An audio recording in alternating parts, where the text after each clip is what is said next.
Olá pessoal, sou Josiel, professor de História. Hoje nós iremos estudar sobre a Primeira Guerra Mundial e o socialismo na Rússia. Vamos dividir a aula em duas partes. Vou falar a primeira parte então sobre a Primeira Guerra. Na segunda aula nós iremos ver sobre a Revolução Russa, que está acontecendo dentro do período da Primeira Guerra, no ano de 1917. Podem acompanhar no módulo 1. Primeira Guerra Mundial começa então em 1914 e tem o seu fim entre aspas, tá? Mas ela tem o seu fim aí em 1918, porque entre aspas. Se você for olhar o período da Segunda Guerra, de acordo com Eric Hobsbawm, né, um historiador contemporâneo, ele acabou analisando dentro do seu pensamento a Segunda Guerra é a Primeira Guerra mal resolvida. Mas vamos continuar aí o nosso estudo sobre a Primeira Guerra. Sempre gosto de deixar uma indicação, então uma sugestão aí de um filme. Assista o filme Sarajevo. Você irá entender o ponto-chave aqui, como começou a Primeira Guerra. Esse item está relatado aqui neste filme Sarajevo. Então uma indicação aí para vocês passarem o final de semana. Outra indicação é um joguinho para celular, né? Um joguinho Valiant Hearts. Então um joguinho bacana aí que fala também sobre a Primeira Guerra Mundial. Um pedacinho aí do trailer do joguinho para vocês acompanharem.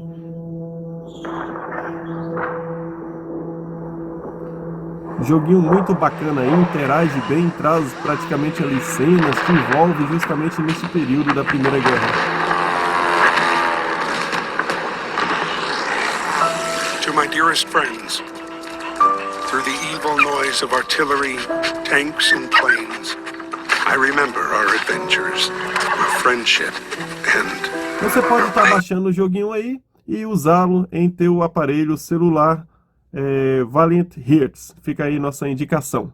Pessoal, começando então, aqui está o nosso mapa da Europa, o nosso mapa antes da Primeira Guerra Mundial. Nós tínhamos aqui o imperialismo, né? Alguns impérios disputando ali pelas potências. Temos ali também o nacionalismo, algumas ideologias, dentro do contexto também do neocolonialismo, as disputas ali pela África e pela Ásia. Tudo isso estão gerando conflitos e fazendo para que o mundo ele esteja como se fosse ali uma panela de pressão próximo a explodir.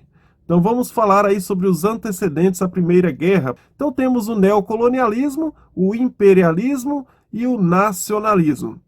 Você vai ver principalmente ali na Sérvia, o Império Austro-Húngaro, você vai ver nações ali dentro do pensamento do nacionalismo buscando a sua união, países se desvinculando ali de grandes impérios. Você vê essa disputa também pelo imperialismo, pelas grandes potências, as brigas também pelos territórios na Ásia e na África. Tudo isso está trazendo uma grande tensão ao mundo. Antes da Primeira Guerra Mundial, nós também vivíamos ali no final do século XIX, na Europa, né, principalmente ali na França, um período conhecido como a Belle Époque, um período ali em meio a um desenvolvimento técnico e econômico jamais visto em toda a história. As artes, o luxo, a vida moderna, sem preocupação, a vida ali de aproveitamento por essas tecnologias que estão se espalhando. Os carros, os primeiros aviões, chegam então a luz elétrica nas casas mais ricas de Paris. Então você tem uma vida praticamente totalmente diferente da vida antiga, né? Você tem uma vida moderna e uma vida confortável. Então é um período na história conhecido como a Belle Époque. Então na primeira metade aí do século XIX, inclusive considerado um dos séculos que vai gerar ali as tensões para o século XX, né? O século XX aí foi considerado o século mais conturbado de toda a história. Mas tudo isso está sendo preparado no século XIX.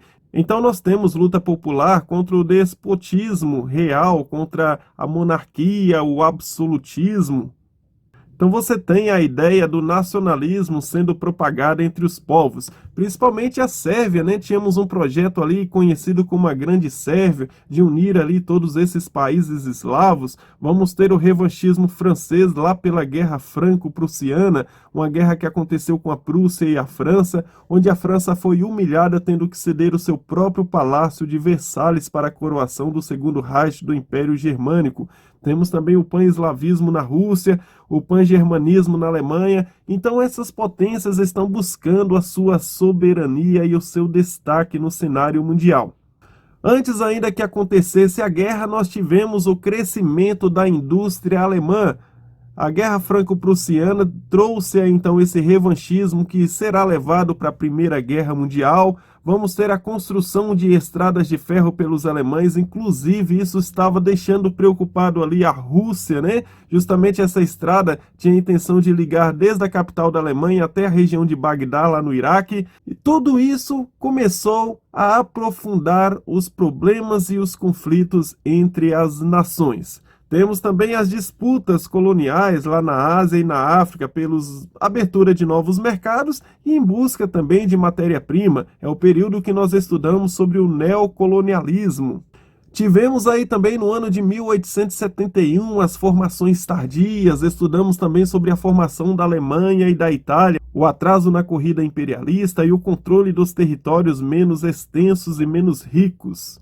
E começou nesse período, um período conhecido como a corrida armamentista, ou seja, as potências estavam num período de paz, mas elas estavam se armando como se algo fosse acontecer, uma guerra fosse estourar. E se você for assistir aquele filme, o Sarajevo, que eu deixei na indicação no início, você vai perceber que realmente algumas potências queriam que a guerra acontecesse.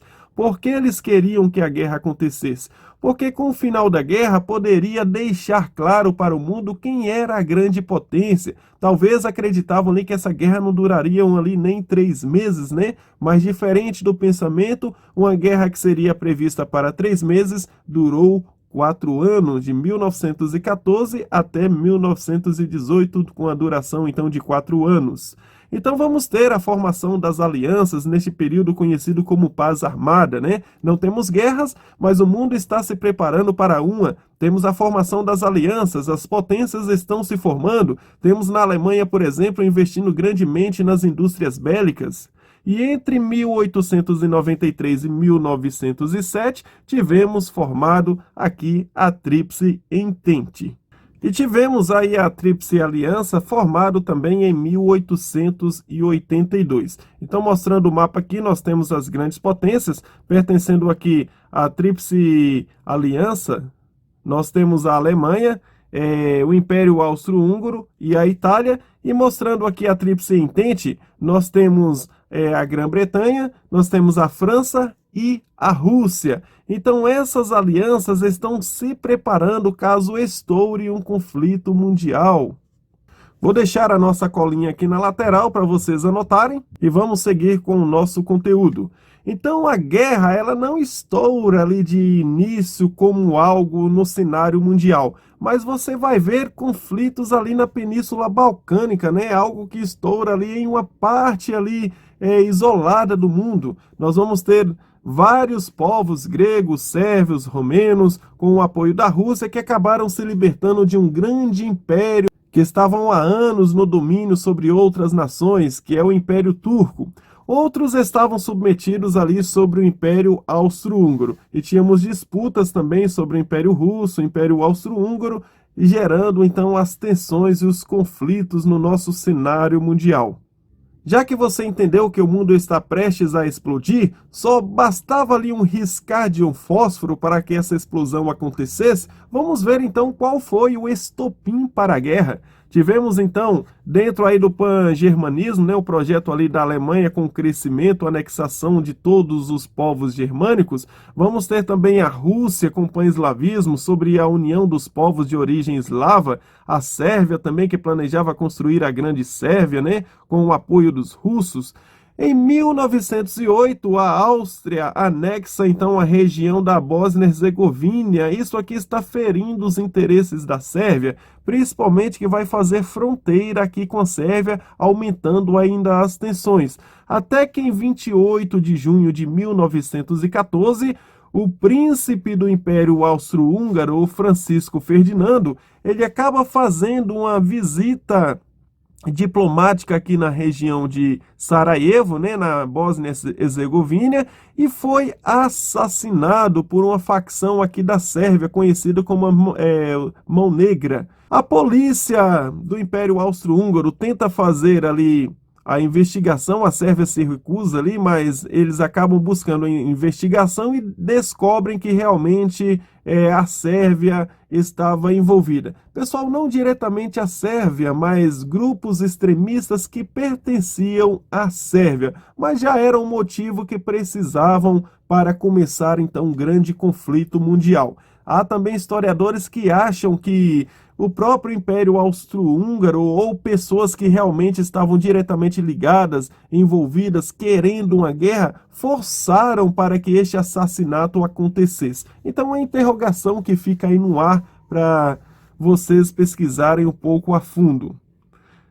Então a guerra ela começa em 28 de junho de 1914, quando o Império Austro-Húngaro declara guerra à Sérvia. Aí nós temos as alianças, a Alemanha chega junto com o Império Austro-Húngaro, a Rússia vem em defesa da Sérvia, e você vê agora os aliados e a Entente se confrontando, e a guerra deixa de ser apenas agora da Península Balcânica, e ela se espalha para o mundo.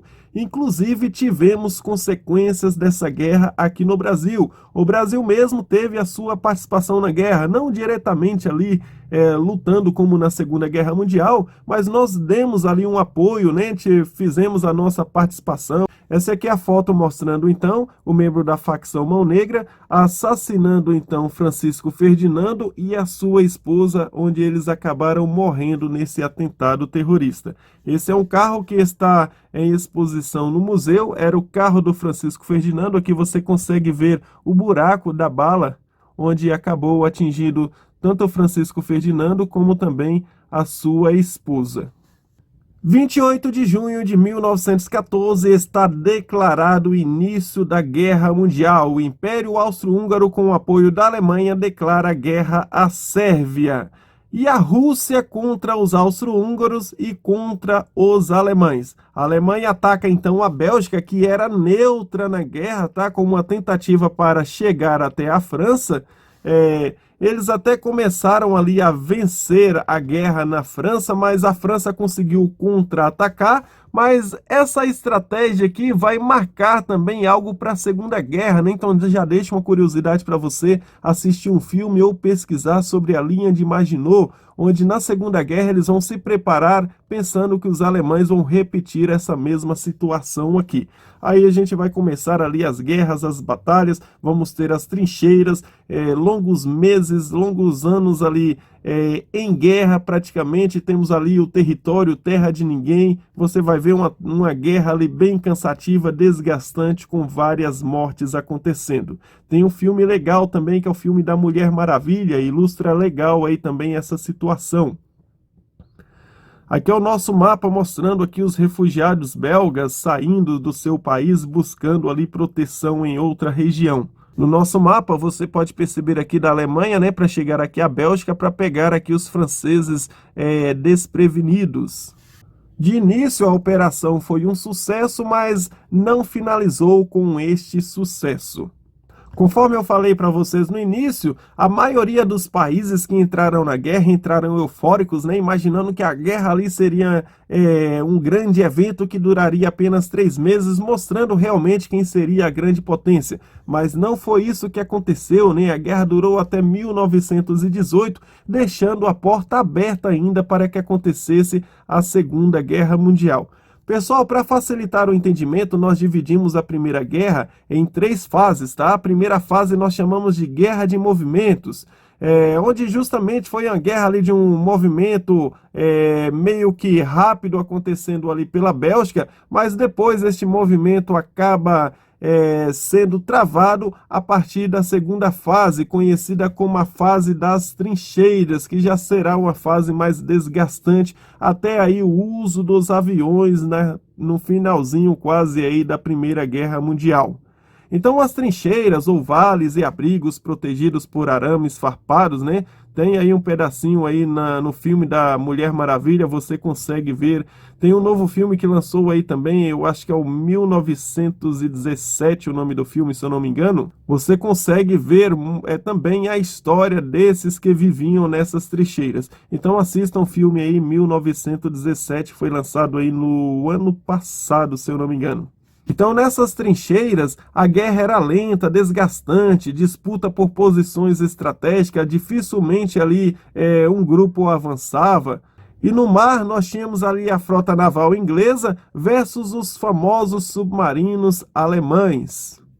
No ano de 1915, acontece algo inédito aqui. A Itália, ela entra no conflito ao lado dos aliados, com a promessa de territórios sobre o fim do Império Austro-Húngaro. Ou seja, a Itália que estava do lado da Entente, ela troca de lado, participando agora do lado dos aliados. Só que acaba a Primeira Guerra Mundial, você vai perceber que a Itália ela não saiu com essa promessa cumprida, né? Saiu um país quebrado, devastado ali pela guerra, e é um dos motivos que a Itália também vai se unir ali com a Alemanha, né? Você vai ver ali o fascismo crescendo na Itália, o nazismo se incorporando na Alemanha sobre a pessoa de Hitler. Então são assuntos aí que nós daremos continuação aí da Primeira Guerra.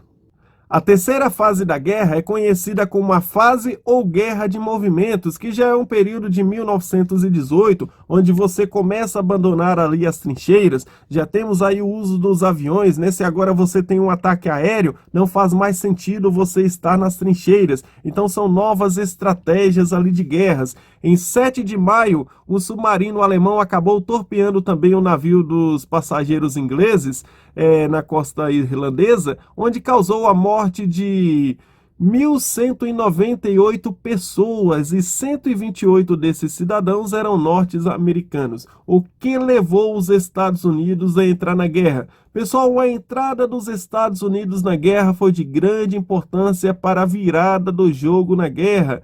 Foi de grande importância para favorecer os aliados na guerra.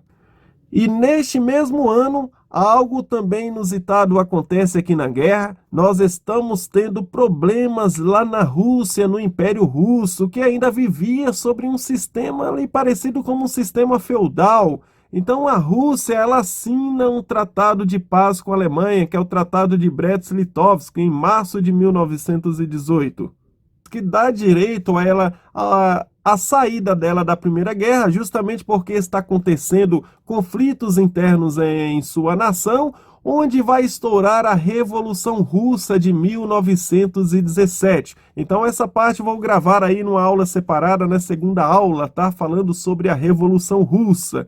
E seguindo os Estados Unidos, outros países americanos, inclusive o Brasil, nós tivemos também ali o navio Paraná, fundado pelos alemães, vai ser o motivo que irá levar também à entrada do Brasil na Primeira Guerra, e nós entramos na guerra ao lado dos aliados. Pessoal, só que o Brasil lutou, bom, nós até chegamos a lutar, né? A gente até foi ali para o mar, vimos ali umas grandes borbolhas ali no mar, imaginamos que foi ali submarinos alemães, metemos tiros ali, justamente você viu ali aquela poça de sangue ali flutuando.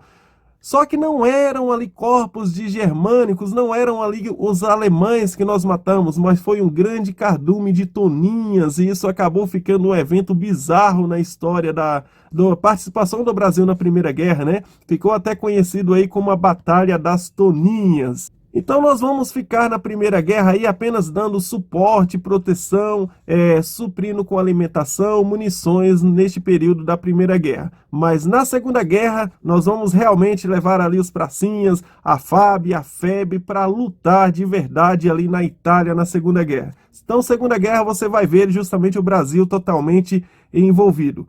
Então nós temos aqui algumas declarações de guerra, você depois pode pausar o vídeo e olhar com um pouquinho mais de tempo, tá? 9 de março, então, a Alemanha declara guerra a Portugal, depois você tem a Áustria-Húngara também a Portugal, Romênia, a Áustria, a Itália, a Alemanha declara ali a Romênia, a Turquia a Romênia, a Bulgária a Romênia, e o Brasil declara em 26 de outubro de 1917.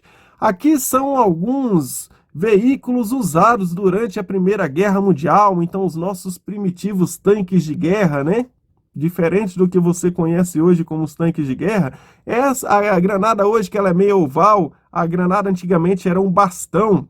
Então aqui são as máscaras, foram inventados ali, como você viu no filme da Mulher Maravilha, alguns gases poderosos, gases tóxicos, o famoso gás mostarda. Então eram usadas aí essas máscaras como proteção também nas trincheiras. Aqui você pode ver alguns soldados descansando aqui dentro dessas trincheiras. Aqui já tem soldados preparados aqui justamente com essas máscaras de proteção contra os famosos gases. Outros soldados aqui trafegando dentro das trincheiras. Então eram cenas ali terríveis, onde pessoas ficavam ali meses e anos, falta de alimentação, higiene, doenças circulavam aí nessas trincheiras, eram situações ali terríveis da Primeira Guerra Mundial. E no próximo do final da Primeira Guerra, a partir do ano de 1917, 1918, nós já temos o uso dos aviões que foram aprimorados, né? E aqui você já vê uma das primeiras metralhadoras. Chegamos então ao ano de 1918, a Alemanha, com a entrada dos Estados Unidos, sofreu muito. Tivemos uma grande virada ali entre a Entente e os aliados, onde o Kaiser Guilherme II, ele acabou sendo obrigado a se refugiar na Holanda, e o novo governo social-democrata na Alemanha, né, foi depois declarado uma república conhecida como a República de Weimar, mas nós vamos ter neste ano de 1918 a assinatura do armistício, né, ou seja, a rendição da Alemanha, finalizando então a Primeira Guerra Mundial. Acabou então, todos os problemas foram resolvidos? Não exatamente, os problemas não foram resolvidos, mas você abriu as portas para um problema ainda maior, que é a Segunda Guerra Mundial. Como que isso foi aberto? De acordo com Eric Hobsbawm, o Tratado de Versalhes foi essa chave para a Segunda Guerra Mundial.